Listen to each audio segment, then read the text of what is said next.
अस्सलाम वालेकुम दोस्तों, कहिड़ा हालनि? ख़ुशि आहियो? चाक चङा भला जोड़ मतारा अलाह कंदो ख़ुशि हूंदो आबाद हूंदो। हसबे दस्तूर वताए फ़क़ीर जा गुफ़्ता खणी अव्हां जी ख़िदमत में हाज़िर थियो आहियां।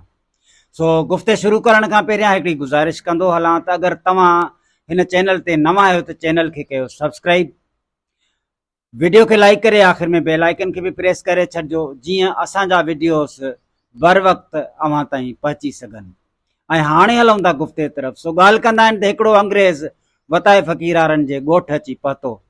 ॻोठ जो घुमे पियो त अचानक जेको आहे सो हिन जी नज़र वञी साम्हूं दीवार ते पई।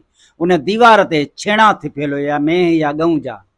अंग्रेज़ सोचनि में पइजी वियो त वञ भेणा, इन भित ते इहो जानवर चढ़ियो कीअं, इहो छेणो लाथई कीअं। सो इन खां इहा ॻाल्हि हज़म न पई थिए। सो इन्हनि वीचारनि कंदे कंदे थोरो अॻिते वधियो। अॻिते हिकिड़ो लोढ़ो हुजे, उन लोढ़े वटि अची बीठो। इतफ़ाक़ सां उहो घर वताए फ़क़ीर जो हुयो। सो लोढ़े जे ॿाहिरां बि सॾु कयईं त वताए फ़क़ीर निकिरी आयो।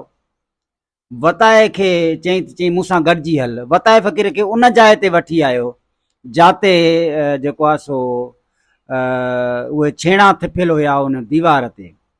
वताए खां पुछा कयईं, चई मूंखे ॿुधाए ही ॻऊं या मेंह हिन दीवार ते चढ़ी कीअं, हिन ते छेणा कीअं लाथई? वताए फ़क़ीर छा कयो जो न कयईं हम न कयईं तम, छेणो हेठि पट ते पियो हो, छेणो खणी अंग्रेज़ जे मुंहं में खणी ठोकयईं। चई था हीअं लाथई वञी।